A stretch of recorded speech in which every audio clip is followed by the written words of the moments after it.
3 000 € le kilo? Tu appelles tout de suite et tu dis oui. Fumer, c'est nul. Ça fait tousser. C'est toi qui fais la loi maintenant. Je fais pas la loi, moi, non. Moi, je suis dans la diplomatie, moi. C'était votre sœur. Merci la gueule. Tu es un laidron mais tu es bien bonne. T'as pas vu ton pif, hein? Quand tu te mouches, t'as pas l'impression de serrer la main à pote? Écoutez, vous montrez l'homme que vous voulez sur les photos, et moi je dirais que je le reconnais, et comme ça c'est réglé. Et je ferai la même chose au tribunal s'il le faut. Ça va très mal. Sa femme l'a quitté en plus. C'est un homme brisé, le cœur, les reins, tout. Bien dormi? Comme un bébé. Et vous? Comme un homme. Nous vous octroyons 45 secondes d'avance. Sans blague! Et vous croyez que j'appelle pour commander une pizza? Is it okay with you? Vive le cinéma!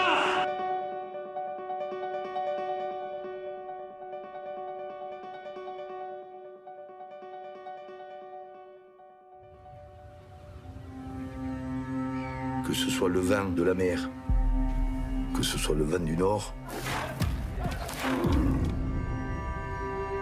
je t'abreuverai du sang des taureaux.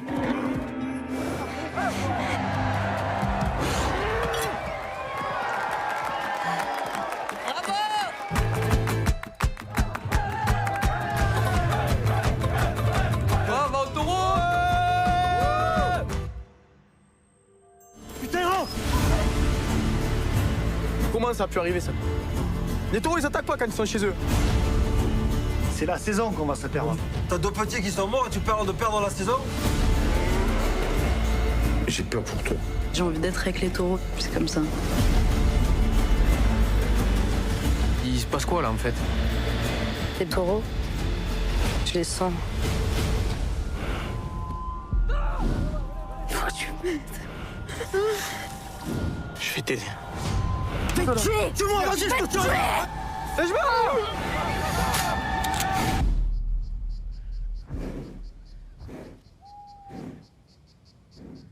L'Instant Pur Cinéma est heureux d'accueillir une réalisatrice qui a grandi sous le soleil du sud de la France. Dans son dernier film, Animal, elle nous plonge dans l'univers ardent de la Camargue, dans l'adrénaline des courses de taureaux, où Nejma se bat pour décrocher son rêve et devenir la reine de la course camarguaise.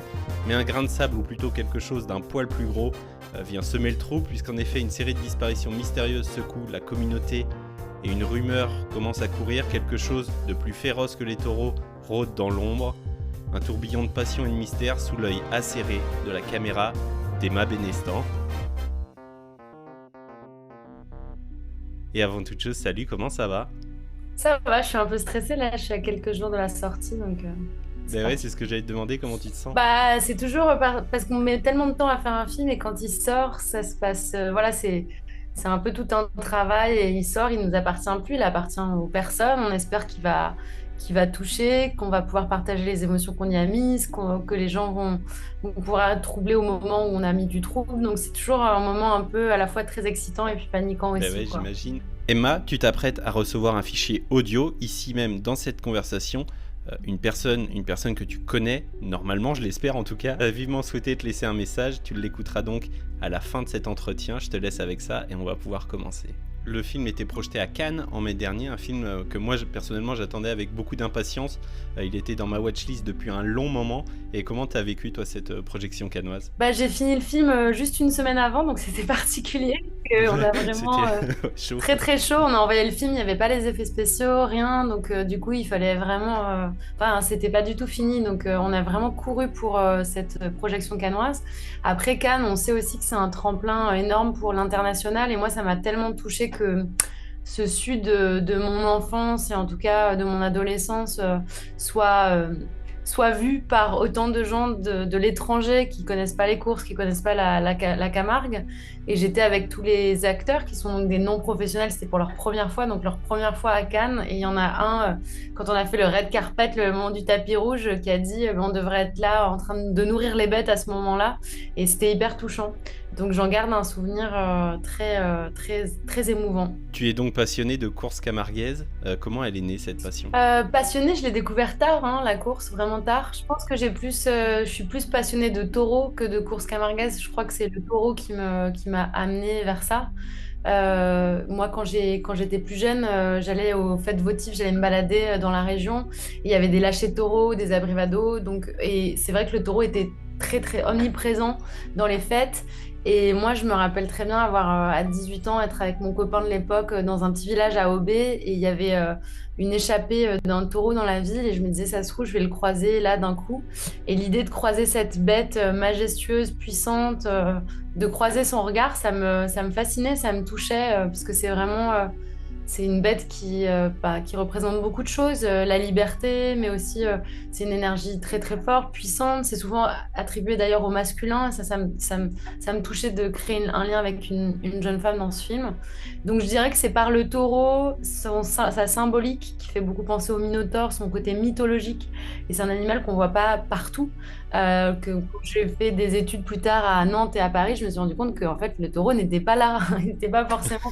Et du coup, c'est comme quand voilà, on grandit et qu'on se dit ah, il pleut ailleurs que dans la France. Enfin, c'est vraiment très, très bête dit comme ça, mais c'est sûr que c'était une particularité qui en fait me semblait universelle et en fait qu'il n'était pas tant que ça. Et en même temps, le taureau, d'après Michel Pastoureau, c'est quand même le premier animal que l'homme a peint. Du coup, je trouve ça hyper intéressant dans la symbolique et dans l'originel et le primitif que ça ramène en tant qu'animal.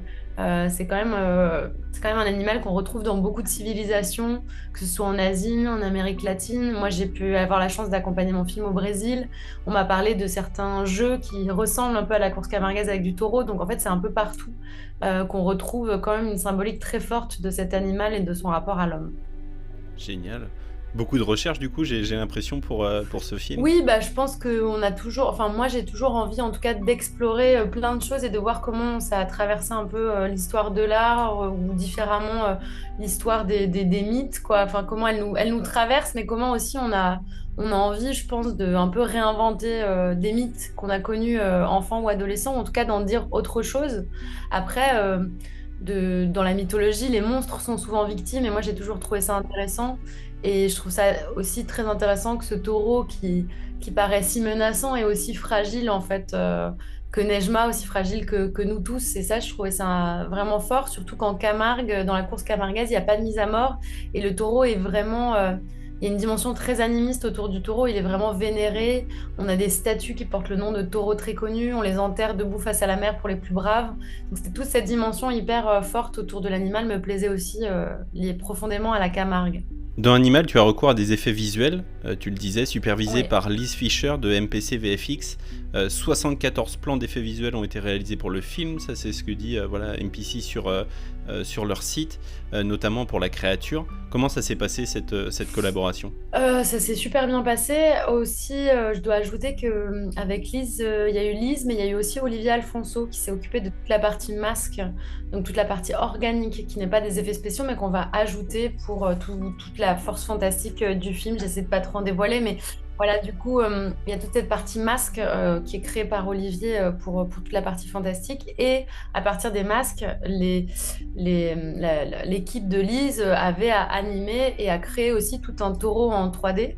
Je crois que c'était très intéressant de créer un taureau à partir de rien, parce qu'on pouvait tout décider et en même temps on avait envie de l'humaniser, ce taureau, de le rendre très fort, c'est comme un personnage très important du film, ce taureau un peu sanguinaire. Donc avec Lise, on a eu beaucoup interagi. Elle est bien évidemment venue en Camargue et vraiment j'ai eu la chance d'avoir... dans toute son équipe, des gens très passionnés, très soucieux de à la fois être dans quelque chose de naturaliste, on y croit, et en même temps se permettre à des moments d'avoir une petite touche particulière pour humaniser ce taureau et pour le rendre crédible dans cet univers assez fantasmagorique à la finale. Donc c'était un vrai travail, et c'est surtout que nous en tant que réal, moi j'avais fait que des films on va dire réalistes avant, c'était la première fois que je passais au genre et c'est toujours un travail extrêmement riche et extrêmement fort parce qu'on doit tout storyboarder, on doit tout choisir, tout coûte assez cher, donc il faut vraiment avoir des idées très très claires, on peut pas se permettre d'improviser, mais du coup ça nécessite à chaque fois de se poser les bonnes questions, de se dire qu'est-ce qui est important, et toujours pareil, c'est que même si c'est des effets, on se rend compte que la base c'est quand même de se dire c'est quoi l'émotion de la scène et qu'est-ce que je veux faire passer, et si on est raccord sur ça, en fait on est raccord sur tout, et du coup c'est ça qui est intéressant, je trouve. Combien de temps ça t'a pris ce projet ? Ce projet, je dirais qu'il m'a pris vraiment 3 ans, en tout cas d'écriture et de financement et tout ça. Mais en vrai, ça fait quand même plus de 10 ans que je vis en Camargue. J'ai fait 2 documentaires là-bas. C'est un peu j'ai l'impression que ça fait très longtemps en fait que pas tant le projet en soi, mais que cette envie de faire une fiction, mais qui soit pas forcément naturaliste, dans un endroit qui pour moi est unique en France.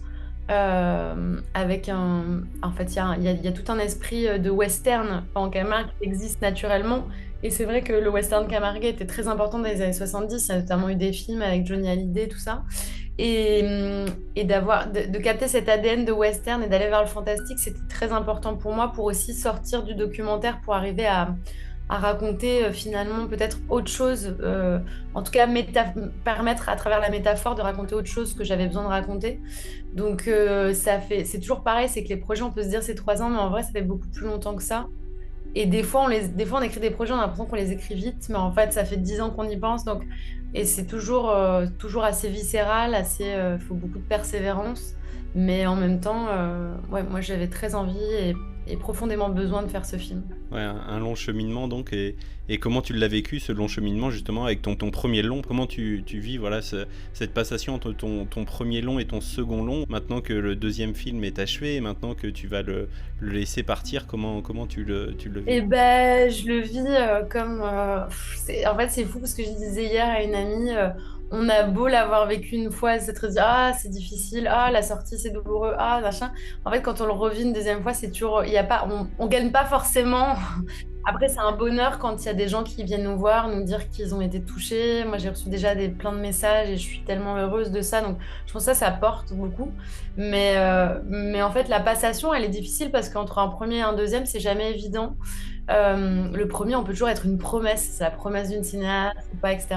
Et puis le deuxième, c'est un peu qu'est-ce qu'on va affirmer ou pas. Et moi, mon deuxième choix, c'était quand même d'affirmer quelque chose qui n'avait rien à voir avec le premier. Le premier est très bavard, c'est une comédie romantique où je m'amuse des codes. Et le deuxième, c'est pas du tout bavard. C'est un film de sensations et d'images assez sensorielles. Autour d'un western fantastique autour d'un personnage féminin où on interroge vraiment la puissance féminine. Donc de passer d'un genre à l'autre, c'était assez extrême et au départ j'avais très très peur et notamment les financiers me posaient beaucoup de questions pour savoir pourquoi je faisais ce genre que ça n'avait rien à voir quoi. Ils étaient vraiment très très surpris de ce choix et je dois dire qu'en fait en même temps c'est vraiment, moi j'adore les carrières de Alfonso Cuarón ou Steven Spielberg qui passent de Les Dents de la Mer à E.T., qui vont faire Y tu m'amas bien et après ils vont faire Les Fils de l'Homme ou Gravity ou Harry Potter. En fait, je trouve qu'il y a des écarts énormes et en même temps il y a toujours une sorte de mise en scène de pattes avec des personnages extrêmement forts et beaucoup d'humour aussi et avec quelque chose un peu noir toujours mais très tendre. Du coup je crois que c'est ces carrières-là qui me font rêver. Et du coup, c'était à l'approche de la sortie de mon deuxième film, je me dis juste j'ai réussi à le faire exister et à convaincre des gens que je pouvais aller ailleurs et j'aimerais bien aller ailleurs souvent dans ma vie pour explorer, moi en tant que cinéaste, des genres différents parce que je pense que chaque histoire, elle nécessite une façon de la raconter différemment. Et que moi, c'est les histoires qui m'ont fait venir au cinéma. J'ai eu des grands chocs visuels et bien sûr que le visuel est très important et dans ce film, c'est extrêmement important. Mais je pars d'une histoire, je pars de quelque chose de très très fort que je veux raconter. Quand je veux parler du chagrin amoureux, de la lutte des classes et de la fragilité masculine, j'ai envie de prendre la comédie romantique parce que je me dis c'est une très bonne manière. Et en même temps, là, quand je veux parler de violence, je me dis que le western et le genre sont aussi un genre très fort. Donc ça dépend vraiment du sujet. Bah ouais, pouvoir explorer tous les genres pour pouvoir raconter toutes les histoires finalement. Ouais. Place maintenant à l'instant réminiscence. Le roi répudie la reine, la vieille épouse le perroquet, César devient roi. Je l'épouse et me voilà reine.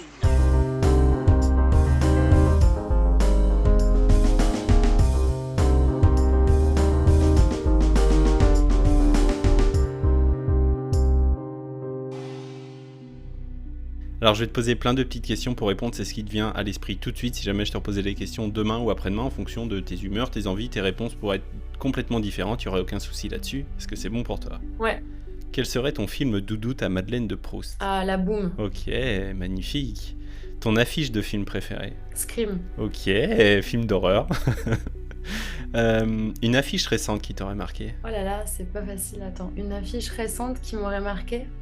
J'ai trouvé que l'affiche de Emilia Pérez était très forte. Oui, elle ressort souvent celle-ci, oui. Elle est magnifique. Ouais. Tes dernières larmes au cinéma, c'était pour quel film, si tant est que tu pleures aussi? Alors ouais, c'est un petit truc en plus. Oui, avec Artus. Que j'ai revu là il y a pas longtemps. Je l'avais déjà vu au cinéma et je l'ai revu. Ouais. Là j'ai repleuré. À la fin. Il Donc, est, ça marche il est vraiment. trop beau ce film en même Ouais, temps. ça marche vraiment. Ouais.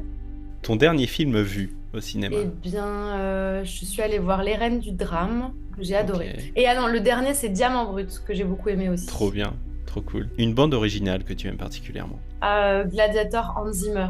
Ouais. Oui, bah oui, bien sûr. T'as vu le 2 ou pas? Ouais, j'ai été déçue. Ah, dommage. Ton dimanche soir parfait, ce serait quoi? Tu sais, le dernier dimanche soir avant de retourner au boulot, qu'est-ce que tu t'aimes bien faire?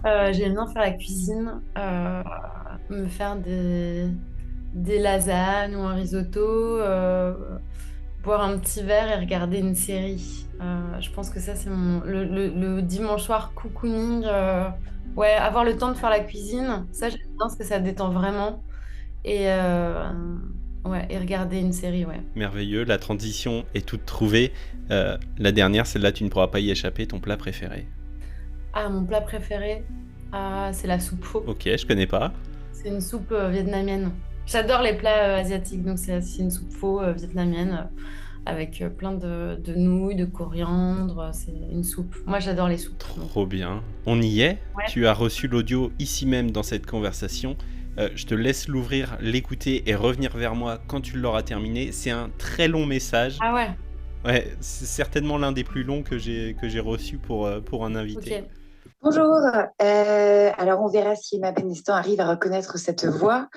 Donc Bien sûr. voilà, moi, avec Emma, c'est assez génial. J'aime beaucoup notre histoire et notre amitié.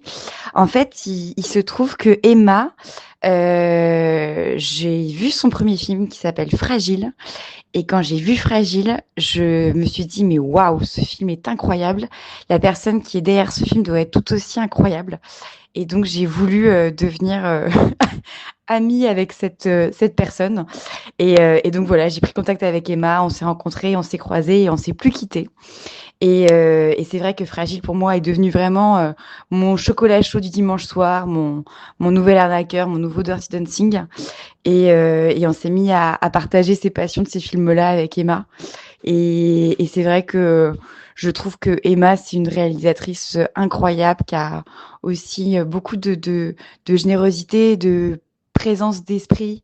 Et pour ma part, je n'ai pas forcément eu le même parcours, en tout cas, que elle. Et je la considère vraiment comme une grande amie, peut-être la seule de ce milieu, parce que c'est pas toujours évident de trouver une alliée avec qui partager voilà, tous nos doutes.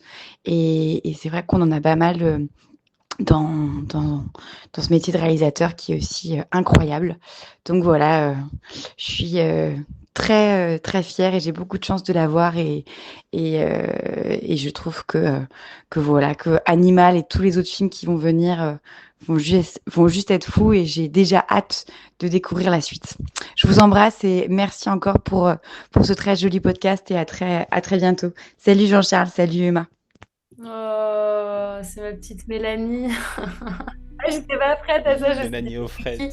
Je l'ai reconnue direct, je l'adore. Bah ouais, c'est hyper important la sororité au cinéma, enfin la fraternité, sororité. Moi, il y a des réalisateurs, des réalisatrices avec qui je suis amie vraiment depuis longtemps, et je pense que c'est un métier très de persévérance, quoi. On met 3, 4, 6 ans, 7 ans à faire des films. Après, c'est vrai que vous voyez 1h30, 2 heures et vous jugez, ce qui est normal. Mais après, pour convaincre toute une équipe, pour avoir de l'argent, pour mettre en place des décors, etc., il faut aussi beaucoup de temps pour convaincre, et ça met du temps en fait d'écrire des bonnes histoires. Et c'est vrai que Mélanie, c'était une rencontre extrêmement humaine, extrêmement forte. C'est quelqu'un qui fait des films à hauteur des gens, ce qui est hyper important, je trouve, avec beaucoup d'humanité, beaucoup de tendresse. Et c'était vraiment une rencontre importante pour moi. Donc je pense que c'est important, comme dans la vie, on va plus loin à 2, à 3, à 4. Moi, je crois beaucoup au collectif et à l'amitié. Il y avait un dicton comme ça qui disait seul on va plus vite, mais à 2 on va plus loin. Et elle est magnifique, ce dicton. Et donc oui, bien sûr, Mélanie Offred, que j'avais interviewée il y a quelques mois, qui a souhaité te laisser ce message, qui a vivement souhaité te laisser ce message. Je la salue si elle passe par ici. Je la remercie également pour son message. Et voilà. Ouais, moi aussi, je la remercie. Emma, notre entretien touche à sa fin. Ça a été un réel plaisir de t'accueillir, réellement. Une nouvelle fois, merci infiniment de m'avoir accordé de ton temps à quelques jours maintenant de la sortie de ton film. Merci d'avoir accepté mon invitation, merci pour ton temps, merci pour ta confiance, merci de t'être prêté au jeu également. J'ai hâte de suivre tous tes prochains projets. Merci encore, je te souhaite le meilleur, bonne continuation. Et merde pour la sortie, comme on dit. Merci beaucoup Jean-Charles, parce qu'il faut des gens comme toi pour effectivement donner envie, la curiosité c'est hyper important, et puis en fait d'être aussi, je sais pas, un espèce de messager entre nous, ce qu'on a envie de faire passer des fois dans les films et éclairer certains spectateurs après la sortie, donc c'est hyper important le travail que tu fais et la passion que tu y mets, donc merci beaucoup. Merci à toi.